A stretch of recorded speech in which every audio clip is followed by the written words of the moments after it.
আসসালামু আলাইকুম। আমি কলমি শাক ভাজি দেখাবো। আমি তেল কড়াই দিয়ে শুকনো মরিচ ও রসুন পলি করে নিয়ে লালচে করে ভেজে নিতেছি। শাক ভাজিতে শুকনো মরিচ দিলে খুব ভালো হয় খেতে। এগুলো লাল করে ভেজে আমি কলমি শাকগুলো ধুয়ে কেটে রেখেছি। এখন রসুনগুলো লালচে হয়ে উঠলে দিয়ে দেব।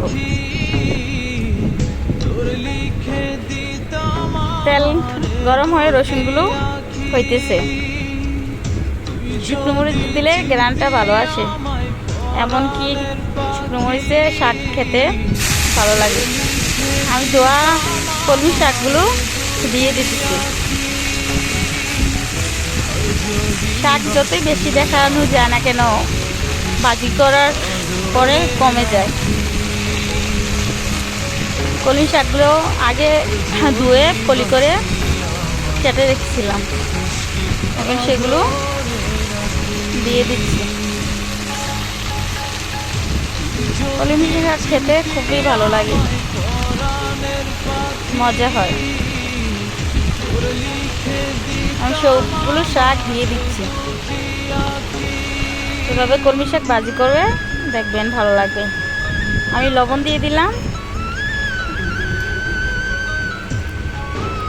লবণ দিয়ে ভালো করে নেড়ে দেব। শাক ভাজি করার সময় বেশি দেখা যায়, তারপরে আবার কমে আসে। আমি লবণটা মিশিয়ে নিচ্ছি,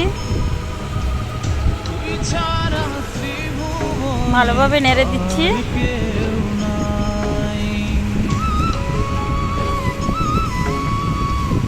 কলমি শাকগুলো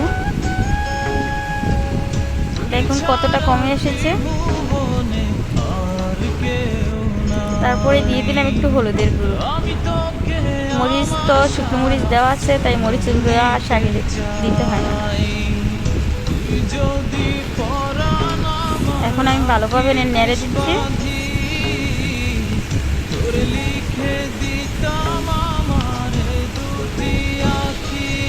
দেখুন ধীরে ধীরে কমে যাচ্ছে, শাকগুলা মিশে যাচ্ছে।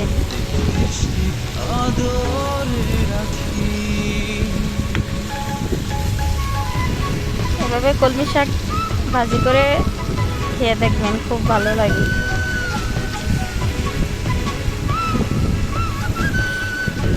আমি ভালোভাবে নেড়ে দিচ্ছি, সেটাতে সিদ্ধ হয়ে যাবে।